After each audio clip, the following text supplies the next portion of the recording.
अजीम संतराश जनाब नरेंद्र सिंह जी की ज़िंदगी के झरोखों के जानकर देखें तो इनका शुमार हमेशा ही कलाकारों की भीड़ से एक अनोखे और इंतहाई तख्लीकी फनकार के हैसियत से होता रहा है। जनाब नरेंद्र सिंह संतराश की पैदाइश 9 मई 1974 अमृतसर में एक साधारण परिवार में हुई। आप जी के वालिद साहब सरदार जोगेंद्र सिंह जी हेल्थ डिपार्टमेंट में कार्यरत थे और माता श्रीमती भूपिंदर कौर भी वहीं कार्यरत थी। परिवार में इनके छोटे भाई हरिंदर सिंह भी डिपार्टमेंट में कार्यरत हैं। इनके 2 बच्चे हैं। बड़ी बेटी इंद्रप्रीत कौर PhD पेंटिंग में लवली यूनिवर्सिटी से कर रही है और बेटा तेगवीर सिंह भी FA अप्लाई आर्ट से कर रहे हैं। जनाब नरेंद्र सिंह संतराज को मुजस्समा साजी बचपन से ही अपनी ओर बाजू करते रहे। यही जज्बियत इन्हें संतराज बनने की तारीफ का जरिया बनी। अपने अंदर पनपे फन के बीज को मुकम्मल बड़ वृक्ष बनाने के लिए कठोर मेहनत और तप और कड़ी मेहनत करनी पड़ी, लेकिन इन सब के अलावा भी मुजस्समा साजी में इनका एक अलग अंदाज और फिक्र है जो इनकी तहकीकात में साफ जाहिर होता है। और यही नहीं रुके और इन्होंने मुख्तलिफ़ किस्म के पत्थर व लकड़ी के डिज़ाइन के बुत तराशे जो अवामी सतह पर बहुत पसंद किए गए। फ़न मुजस्समा के इस रास्ते पर मजीद रामजन रहने का हौसला मिलता रहा। लकड़ी पे मुख्तलिफ़ किस्म के मुजस्समा साजी के नमूने बनाकर खूबसूरत इमारत बनाने वाले इस फनकार ने बाद में हुकूमत हिंद में मुलाजमत कर ली। अपने ओहदे को बखूबी निभा रहे हैं। मुख्तलिफ़ किस्म की लकड़ियों पर भी इन्होंने तजरीदी व गैर तजरीदी ख्याली मुख्तलिफ़ किस्म के बुत बनाकर बखूब उजागर किया और इस अमल के दौरान अपने जज्बात एहसासात को अपना मौजू बनाकर ख्याति के इंसान के हर उस पहलू को नुमाया करने की कोशिश की जिसका इजहार इंसान शायद खुद ना कर पाया हो। ये इनकी तहनीकी सालियत का ही कमाल है जो इनके मुजस्समा साजी पर साफ तौर पर नज़र आते हैं। दिल के होशों से उठे हुए जज्बात को अपनी मुजस्समा साजी के जरिए अल्फाज देने की कोशिश की। शायद कुदरत ने इनकी आँखों और हाथों को वो इस्तेकाम बख्शा है जिसमें खुद फनकार भी समा जाता है। जो तो आँखें आम आदमी के देखने का आईना होती हैं, संतराशी के लिए ये आँखों और हाथों उसके वसीयत का इजहार का एक जरिया होती है जो ना बोलते हुए भी उस छुपे हुए दर्द व तकलीफ़ को बयां करती हैं जो इसके मज़र काशी में कहीं ना कहीं छुपी होती हैं। संतराशी इनकी तमन्ना और वसीला इश्तिहार बनी रही। ज़िंदगी भर फ़न के समुंदर में डूबे रहने वाले इस फनकार ने अपनी निजी ज़िंदगी भी दरिया दिल से जिया और फ़न के हर कसौटी पर खरा उतरने वाले फनकार ने अपने कुंबे को कसौटी पर खरा उतरने का फैसला लिया हुआ है और अपने परिवार के दोनों बच्चों को भी इन्होंने इसी लाइन में लाकर खड़ा कर दिया। आज वे भी किसी तारुफ का मोहताज नहीं रहे। इनकी बेटी लवली यूनिवर्सिटी में PhD पेंटिंग में कर रही है और बेटा भी अप्लाइड आर्ट में अपनी पूरी पढ़ाई कर रहा है। अपनी लगन और मेहनत से वह फोटोग्राफी भी करता है और कई हिंदुस्तान के बड़ी बड़ी नुमाइशों में भाग भी लेते हैं। इनके दोनों बच्चे ही बहुत ही होनहार हैं और अपने पिताजी के नक्शे कदमों पर ही चल रहे हैं। नमस्कार, आदाब, सत श्री अकाल। दो टूक सीधी बात प्रोग्राम लेकर एक बार मैं फिर आपकी खिदमत में हाजिर हूँ। जैसा कि आप जानते हो, इस प्रोग्राम के बाबत हम आपकी मुलाकात करवाते हैं एक ऐसी शख्सियत के जिन्होंने ज़िंदगी के किसी न किसी सूबे में एक ख़ास मुकाम हासिल किया। अपना एक अलग पहचान बनाई है। आज ऐसे ही कलाकार ने हमारे स्टूडियो में जन्नत दी है, जिनका तारुफ किसी का मोहताज नहीं है। कला की दुनिया में इनको सब जानते हैं। आज दो टूक सीधी बात प्रोग्राम में हम आपसे मुलाकात करवाते हैं नरिंदर सिंह जी से, जो अमृतसर के रहने वाले हैं, और जानते हैं इनके बारे में ये क्या कहते हैं अपनी कलाकार यात्रा के बारे में। नमस्कार नरिंदर सिंह जी, दो टूक सीधी बात प्रोग्राम में आपका स्वागत है। Thank you. सबसे पहले बताइए कि आपको कब और किस वक्त ज्ञान हुआ कि आपको कलाकार ही बनना है? बचपन से आप कैसी सोच लेके आए और कैसे आपको पता चला कला के बारे में? मेरे पिताजी को शौक था जी पेंटिंग का, उनकी वजह से कोई शौक मुझे भी हो गया। दूसरी बात थी, कभी मैं यहाँ आर्ट गैलरी जो Indian academy of fine art, जहाँ पर हम आप इस समय बैठे हुए हैं, जहाँ पे आया क्लासी लगाने के लिए, हॉबी क्लासेस जो हॉबी भी चल रही हैं पेंटिंग सीखने के लिए।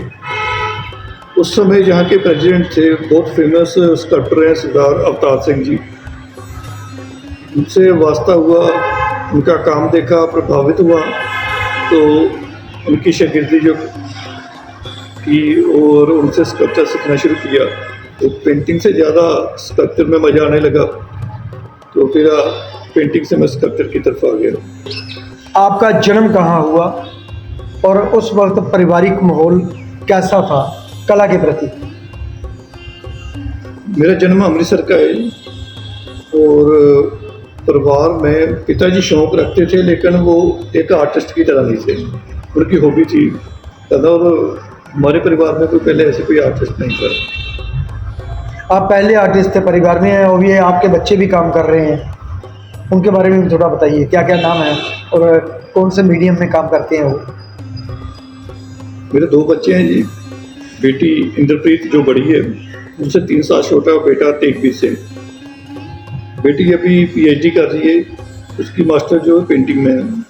बेटा अप्लाइड आर्ट में बीएफए अभी फाइनल है उसका सेमेस्टर, लेकिन दोनों स्कल्पचर भी बनाते हैं। सब ने आपके अंडर में ही काम किया, आपसे ही सीखा बचपन से ही? मेरी हेल्प करते करते सीख गए जी। अब तक कितने स्कल्पचर कर चुके हैं? लगभग 130। कौन कौन से मीडियम में आप काम करते हैं? स्टार्ट तो मैंने किया था जी स्टोन से, लेकिन कुछ वजह से मुझे वुड में कन्वर्ट होना पड़ा, मिलती नहीं थी स्टोन यहाँ पे इजीली। उस समय जब मैंने स्टार्ट किया तो मेरे पास बड़ी मुश्किल थी पैसे की, सबसे जो बड़ी बात है फाइनेंशियली। तो एक वुड पे आ गया इसलिए कि उठानी इजी थी, कहीं भी लेके जाना, और इजीली प्रोवाइड हो जाती थी। तो फिर पहले 10 स्कल्पचर हैं वो स्टोन पे किए, उसके बाद मैंने वुड पे ही ज्वाइन किया। बहुत सारा आपने वुड में काम किया और बहुत वैरायटी टाइप आया आपके पास। कौन कौन से वुड में आप ज़्यादा पसंद करते हैं या प्रेफर करते हैं, ज़रा दर्शकों को बताइए जो ये वीडियो देख रहे हैं। सबसे जो अच्छा काम निकलता है वो तो शीशम है।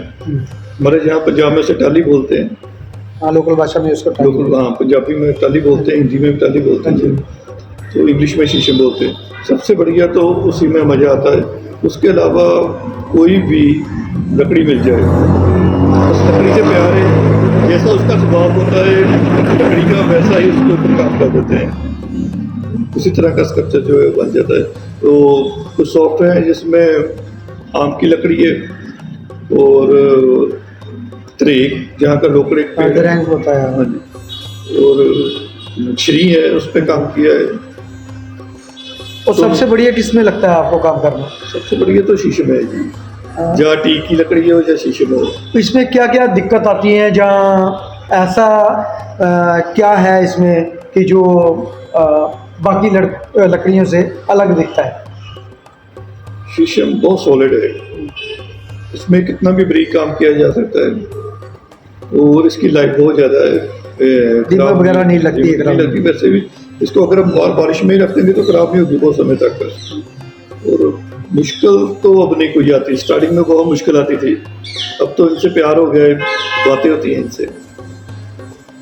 जब तक अंदर की फीलिंग ना आए, जब तक आपकी जो मॉडलिंग करते हैं और जो इसमें टेक्सचर देते हैं, अलग अलग वैरायटी टाइप आपने काम किया, तो जी कैसे डिसाइड करते हैं आप? लकड़ी को देख के या स्केच करके, ड्राइंग करके, जो आपके मन में होता है ये सब, उसके बारे में बताइए। कोई भी वुड जब स्टार्ट करते हो तो आपके मन में क्या होता है?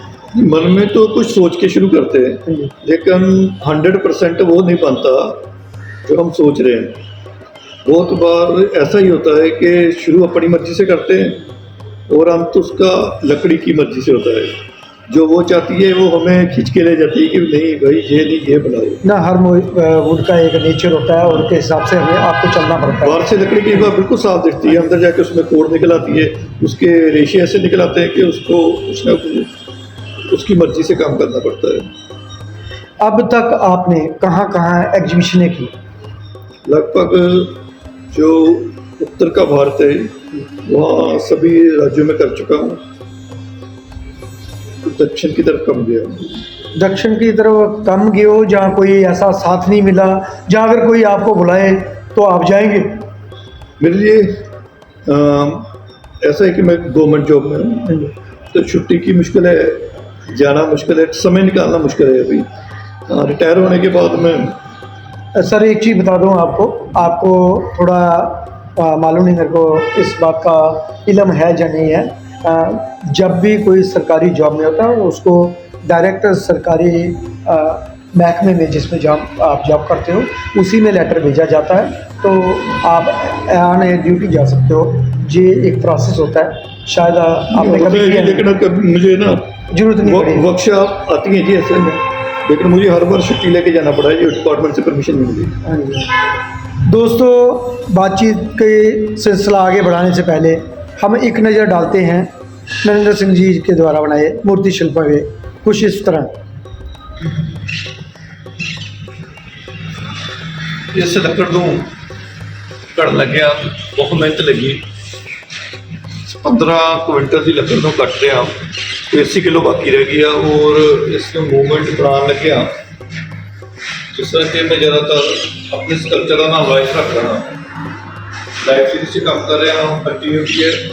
जिस तरह साड़ी जिंदगी ऊपर रेखा जाती है उसी तरह ही स्कल्पचर ऊपर रेखा घूम रहे हैं और बहुत मज़ा आता है मैंने इस तरह का कि इसकी मूवमेंट उत्ते काम करती है जो चल रही है। काफ़ी मेहनत लगी और जिस तरह के मैं काम करता हाँ कंटिन्यूटी के उत्ते उस तरह ये काम किया गया है।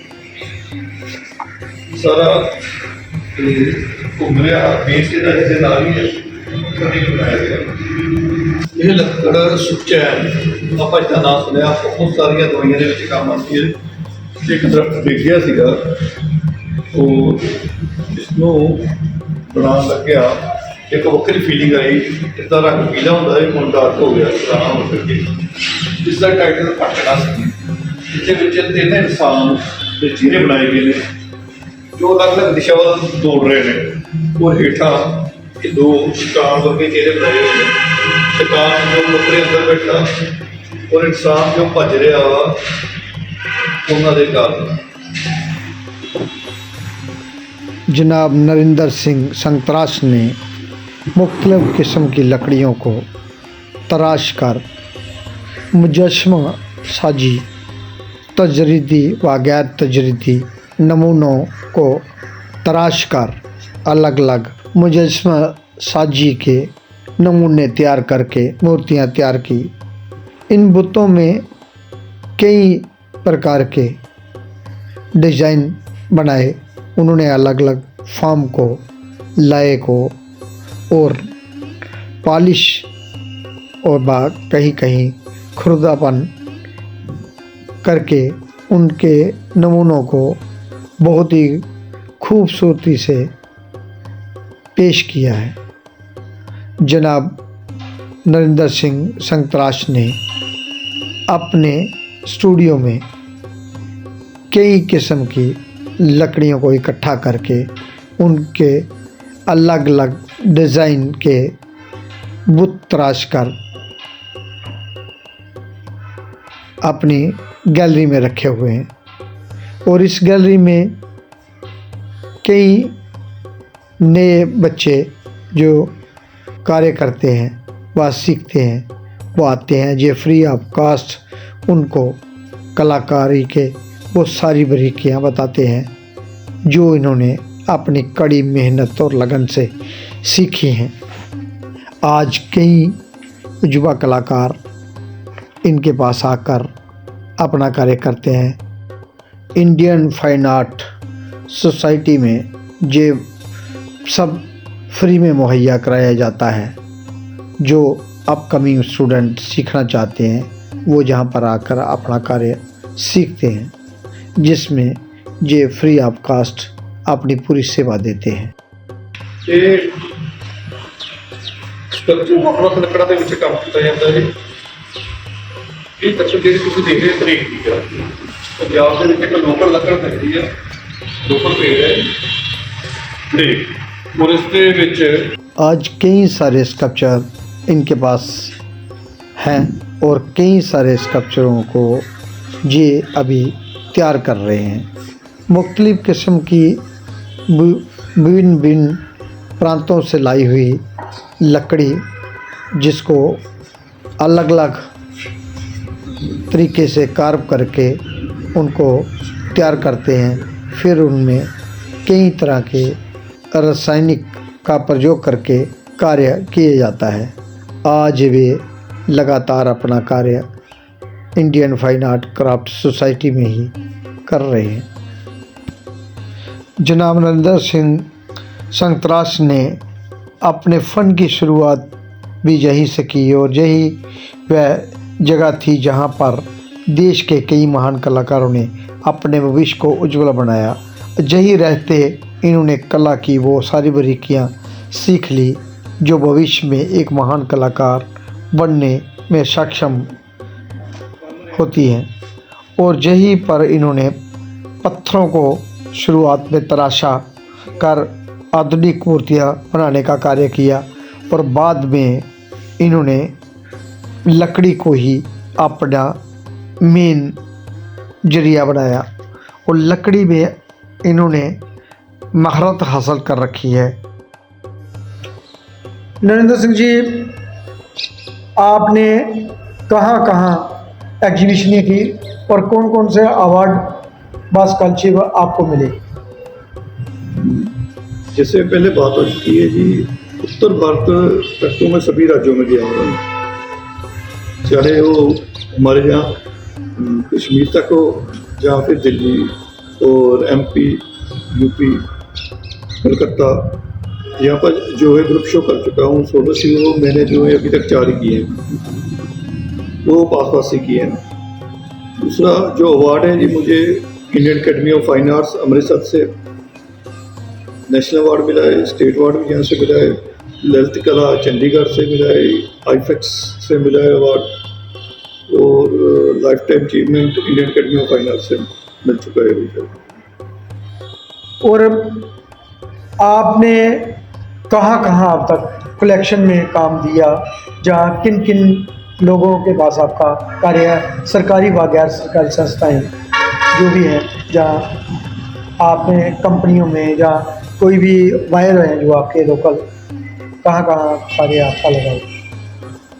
बहुत सारा काम तो जी होटल हैं जो वहाँ ले जाते हैं रिसेप्शन में रखने के लिए, या कहीं भी स्कल्पचर ऐसे खुली जगह में ज़्यादा अच्छे लगते हैं। काफ़ी सारे होटल हैं जिनमें काम जा चुका, और वो जहाँ तक मैं नहीं पहुँच सका मेरा काम वहाँ तक पहुँच चुका है। वो लगभग सारे इंडिया में जो मेरा काम है वो अब तक जो जा चुका है, किसी न किसी तरह से वो मुझसे बाय करके वो ले गए हैं।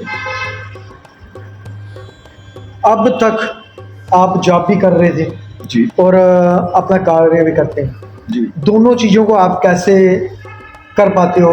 ज़रा जो हमारे बहुत सारे दर्शक देखते हैं जो इन परिस्थितियों से गुजरते हैं और जब बात हम करते हैं तो वो बोलते हैं कि मैं जॉब करता हूँ इसलिए काम नहीं कर पाया, ये कहाँ तक सत्य है और आप पे कहाँ तक लागू होता है? मेरे लिए दोनों बड़े मज़ेदार हैं जी, क्योंकि आर्ट टीचर हूँ, स्कूल में पेंटिंग कराता हूँ और उसके बाद मैं यहाँ अपने स्टूडियो में आ जाता हूँ और स्कल्पचर करता हूँ। अगर वहाँ थकावट होती है तो यहाँ स्कल्पचर करके निकल जाती है, स्कल्पचर में थकावट होती है तो वहाँ पेंटिंग करने में निकल जाती है। तो मेरे लिए तो वो अच्छा है। बाकी समय निकालने की बात है कि समय तो निकालना पड़ता है, अपने आप समय नहीं निकलता। मेरी फैमिली की फुल सपोर्ट है। जी, बहुत बढ़िया बात कही आपने कि समय निकालना पड़ता है, और इससे भी बड़ी बात है कि आपकी फैमिली की पूरी सपोर्ट है और आप अपने बच्चों को भी इसी राह पे ले जा रहे हैं। जी बिल्कुल जी, मुझे सबसे यही चाहिए, बच्चों की फिक्र होती है तो बच्चे जब फ्री हो जाते तो यहीं आ जाते थे, मेरे साथ यहीं पे काम करते थे। जितना समय भी उनके पास होता था, जितना समय मेरे पास होता है, मैं यहाँ स्टूडियो में काम करता हूँ और बच्चे भी मेरे पास आ जाते हो, मेरे साथ वो भी काम करते थे। सर, अब तक आपने कितने आपके शागिर्द बन चुके हैं, या कितने लोगों को आप सिखा चुके हैं काम? बहुत सारे शागिर्द है, शागिर्द तो नहीं कहूँगा, ये कलाकार हैं वो भी। मैं सिर्फ कुछ तकनीक है जो बताता हूँ, कलाकार तो सभी के अंदर होता है। बहुत सारे आए, लेकिन कोई 30-35 ऐसे हैं जो नेशनल तक जा चुके हैं, तो वो अच्छा काम कर रहे हैं, वो अपनी पहचान बना चुके हैं। कोई 30-35 ऐसे कलाकार हैं। आपको Indian fine art craft society जो आपकी ये है, जी कितना सपोर्ट करती रही, और इसके यहीं पे रह के आप कार्य भी करते हैं? फुल सपोर्ट है जी, मेरे लिए दूसरा घर यही है। मैं सुबह घर से निकलता हूँ तो रात को घर जाता हूँ, ड्यूटी के अलावा यहीं पे रहता हूँ, यहीं पे काम करता हूँ। फुल सपोर्ट है, कितनी भी जगह और कितनी भी और बहुत सारी ज़रूरतें होती हैं। हमें टूल चलाने के लिए लाइट चाहिए होती है, और पूरी स्कल्पचर के लिए बहुत बड़ी जगह चाहिए होती है काम करने के लिए। पेंटिंग तो कहीं एक जगह बैठ के करते, और हमारे काम से जो वेस्ट है वो भी बहुत सारी निकलती है। सभी तरीके से किसी भी तरह जो हेल्प हो सकती है वो हेल्प मुझे यहाँ से Indian academy of fine art से मिल रही है। और आप भी एक टीम बना के, अभी मैं आप सबसे मिला, और ऐसा हिंदुस्तान में मैंने अकेडमी नहीं देखी जहाँ इतना सजा के संभाल के कार्य रखा हुआ है। बहुत सारी संस्थाएं हैं हमारे, सरकारी व गैर सरकारी, मैंने ऐसी संस्थाएं नहीं देखी जहाँ इतना सजा के, इतना संभाल के कार्य रखा। इसमें क्या कहेंगे आप? देखिए, बहुत अच्छे आर्टिस्ट और आर्टिस्ट लवर मिलके इस गैलरी को चला रहे हैं, और सभी मेहनती हैं और ईमानदार हैं। आर्ट के लिए जो जितना समय दे सकते हैं देते हैं सभी यहाँ पे, और बहुत अच्छा माहौल है। लगभग 100 साल हो गए हैं इस अकेडमी को चल रहे, और बिना किसी गवर्नमेंट फंड के इतनी बड़ी गैलरी को चलाया जा रहा है, और बहुत बढ़िया है। सरकार से तो फंड मिलते हैं, आप अगर कोशिश करें तो बहुत सारे कोलैबोरेशन में होते हैं, शायद उसकी इंफॉर्मेशन नहीं मिलती, जहाँ कुछ कमियां रही हैं, कहीं ना कहीं त्रुटियां रही हैं, कमियां तो नहीं बोलूँगा मैं। इतनी बढ़िया संस्था, इतना सुंदर स्पेस, इतने शांत वातावरण, काम करने का एक अलग माहौल आप लोगों ने क्रिएट किया, और जहाँ बच्चे भी आ रहे हैं, बड़े भी आ रहे हैं, है ना, और ऐसी जगह पे इतना बड़े अमृतसर में इतना शांत वातावरण, माहौल आप लोगों ने क्रिएट किया है, इसके बारे में आप बताइए। और कौन कौन लोग हैं जो जुड़े हुए हैं आपके साथ इधर? फंड आते हैं जी, लेकिन कम आ रहे हैं, उसकी बहुत ज़रूरत है। हमें भी और कोशिश करनी चाहिए, इसमें तो कोई दो राय नहीं है। आप बिल्कुल सही फरमा रहे हैं।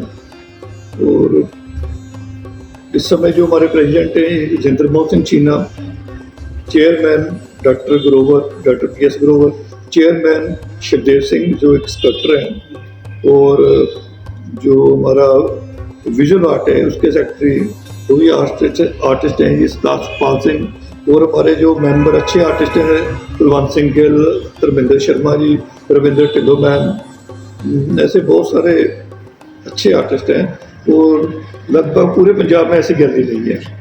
मैं सरकार के उन सभी आला अधिकारियों से गुजारिश करूंगा कि जो भी इस वीडियो के माध्यम में हमें देख रहे हैं या सुन रहे हैं, Indian fine art academy Amritsar में एक बार ज़रूर विजिट करें।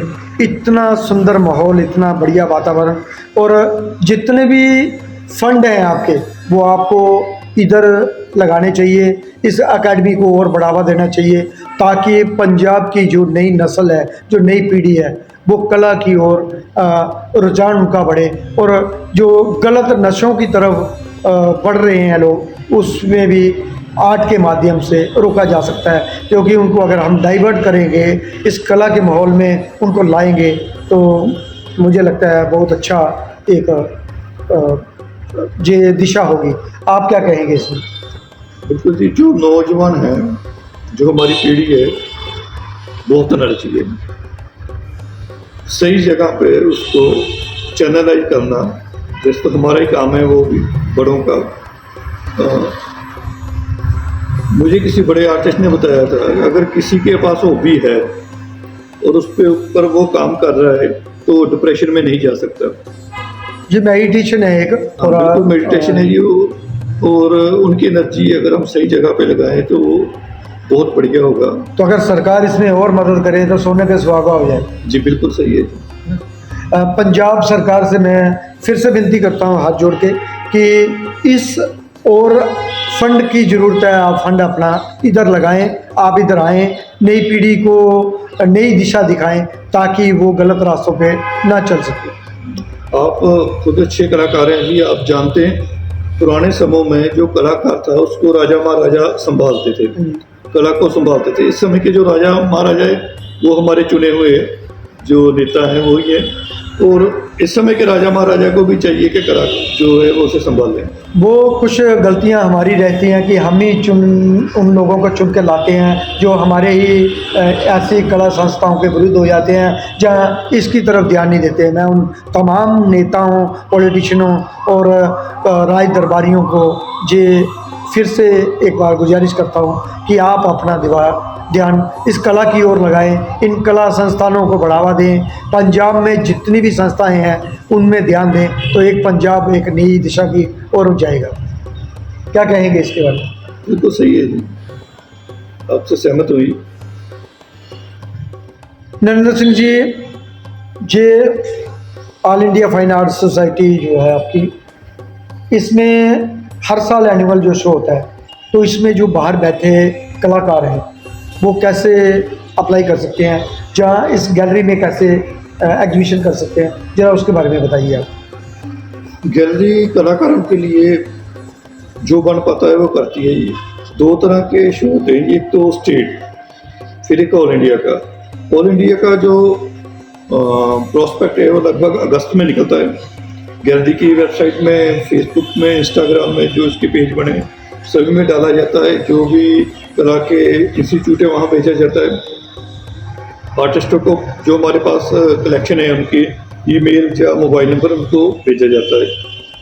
लगभग अगस्त में वो फॉर्म निकलता है, तो उसको कोई भी आर्टिस्ट जो है वो अप्लाई कर सकता है। पहले उसकी सिलेक्शन फोटोग्राफी से होती है, उसके बाद जो सिलेक्ट हो जाता है ओरिजिनल वर्क आता है, फिर अवार्ड होता है। 6 अवार्ड हैं। पहला अवार्ड जो 1 लाख से शुरू होता है, कुल 22 अवार्ड हैं, फिर कम हो जाते हैं 31 का, 51,000 का, 21,000 के और 11,000 के। तो ऐसे स्टेट होता है। जब ऑल इंडिया का प्रोसेस खत्म हो जाता है तो स्टेट का शुरू नवंबर से स्टेट का प्रोसेस शुरू हो जाता है, लगभग अप्रैल में चलता है, अप्रैल तक चलता है।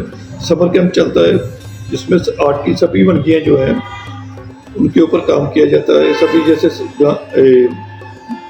जो गाते हैं, जो थिएटर करते हैं, जो डांस करते हैं, सभी के ऊपर वहाँ उसमें स्टूडेंट आते हैं और उनको प्लेटफॉर्म भी दिया जाता है। प्लेटफॉर्म मतलब कि जो थिएटर का करते हैं उनको थिएटर करने के लिए यहाँ पे स्टेज भी है, जो गाते हैं उनके लिए स्टेज है, जो पेंटिंग करते हैं प्रदर्शनी के लिए यहाँ पे बहुत बढ़िया से रूम है, उनकी प्रदर्शनी लगाई जाती है यहाँ पे। तो ये जो फॉर्म निकलता है ये कहाँ से कैसे मिलेगा? अगर कोई बाहर बैठा है वो लेना चाहता है या अप्लाई करना चाहता है, और आपने बताया कि अगस्त महीने में फॉर्म निकलता है, ये एनुअल होता है? जी बिल्कुल एनुअल होता है। गैलरी लगभग अभी इसको 90 साल हो गए एग्जीबिशन करते को। ऑल इंडिया वाली ये बहुत पुरानी गैलरियों में एक है, इसको लगभग 100 साल हो चुके हैं। 128 में ये गैलरी बनी थी। फॉर्म गैलरी की साइट पे, तो वेबसाइट पे, इंस्टाग्राम पेज पे और फेसबुक पेज पे इसको डाल दिया जाता है। जितनों के साथ हमारा लिंक है सभी को भेज दिया जाता है। आईफा अमृतसर, IAFA अमृतसर, यही फेसबुक का है और यही इंस्टाग्राम पेज का जो नाम है। आप तो फॉलो कर सकते हैं। जो भी यहाँ पे गतिविधियाँ होती हैं आर्ट की, वो उसमें सब उस पेज में सब डालते हैं आप, जी। और उसके माध्यम से अप्लाई भी कर सकता है और जहाँ भी सकता है। जी बिल्कुल। तो फिर आप लोग बहुत सारे कैंप वर्कशॉपें भी करवाते हैं, जी तो वो उसका क्या है? अगर कोई करना चाहता है, जहाँ वो कैसे उसकी सिलेक्शन होती है, जहाँ कैसे कर सकता है? ऐसा कोई क्राइटेरिया है जहाँ ये डिसाइड कमेटी करती है? जी, डिसाइड तो कमेटी करती है, लेकिन कोई अपना बायोडाटा जो है वो गैलरी में भेज सकता है। तो दूसरा, एग्जीबिशन के लिए भी अपनी वो यहाँ पे सोलो शो और ग्रुप शो होते हैं, और जो काफ़ी गैलरियों से सस्ता है यहाँ पे रेंट जो है।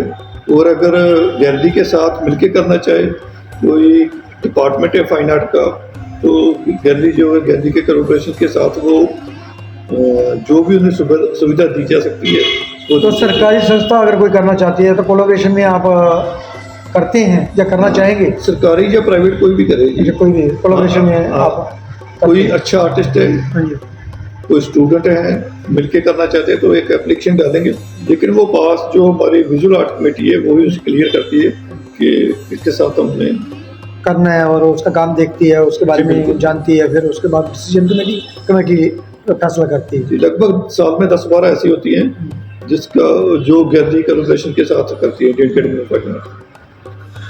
नरेंद्र सिंह जी, एक आखिरी सवाल, कला के अतिरिक्त और कौन सी ऐसी एक्टिविटी है जो आपको पसंद है? सिंगिंग, डांस या म्यूजिक या इस तरह की कोई हॉबी है आपकी? जब मैं काम करता हूँ तो पीछे मुझे म्यूजिक चाहिए, ये तो पक्का है। म्यूजिक किसी की तरह भी हो सकता है, वो शब्द भी हो सकते हैं और गाने भी हो सकते हैं। वो पीछे म्यूजिक मेरे लिए ज़रूरी है, कंपल्सरी है। अगर नहीं लगा होता तो मैं गुनगुनाता हूँ। दूसरा शौक थिएटर में है कि कुछ, तो बाकी सबसे बड़ा शौक तो यही स्कल्पचर का है। ये इसका अपना एक म्यूजिक है, इसका अपना एक रिदम है, मेडिटेशन है, वो आप हर रोज करते हो। जी बिल्कुल। नरेंद्र सिंह जी, एक जो हमारे दर्शक बाहर बैठे हैं, युवा कलाकार जो कलाकार बनना चाहते हैं, उनको आप कला के माध्यम से क्या मैसेज देना चाहते हैं कि वो टिक कर काम करें और फील्ड में अपना एक रुतबा हासिल करें आपकी तरह? उसके लिए क्या करना पड़ेगा? नहीं, मैं तो कहूँगा कि मुझसे बड़े कलाकार बने, लेकिन उसके लिए मेहनत करनी पड़ेगी, बहुत सारी मेहनत। जो मैंने सीखा है, लोग मुझे नहीं जानते, लोग मेरे काम को जानते हैं, और जो भी है उसी की वजह से। नहीं तो बहुत सारे मेरे जैसे फिर रहे हैं। काम करना चाहिए, बहुत सारा काम करना चाहिए, अच्छे गुरुजनों से सीखना चाहिए और अच्छे लोगों के बीच रहना चाहिए जो अच्छा काम करते हैं। अच्छा काम देखेंगे तो अच्छा काम होगा, और जितना कर सकते हैं उतना काम कीजिए। मेहनत जो एक दिन आगे लेके आती है। धन्यवाद नरेंद्र सिंह जी, दो टूक सीधी बात प्रोग्राम में आप आए, आपके बारे में जाना, आपकी कला के बारे में जाना, और बहुत सारी कला की चर्चा हुई आपके साथ। धन्यवाद। कि आपका बहुत सारा धन्यवाद है। दोस्तों, अगली बार फिर हम किसी कलाकार से मिलेंगे नई जगह। तब तक देवीदास खत्री को दे इजाज़त। वाहे जी का खालसा, वाहे गुरु जी की फतेह। वाहिगुरु जी का खालसा, तजरीदी व वाहिगुरु जी गैर की फतेह। तजरीदी कला के नमूने इनके पास गैलरी में पड़े हुए हैं, और भिन्न भिन्न प्रकार से इनके पास कला के नमूने हैं। अगर कोई लेना चाहता है तो वो उनसे संपर्क करके ले सकता है। देश विदेश में इनके कार्य जहाँ से जाते हैं, और कलाकार अपनी कला की बदौलत ही जाना जाता है। आज मैं अमृतसर में ही रहकर अपने परिवार के साथ सुकून के जीवन बिता रहे हैं।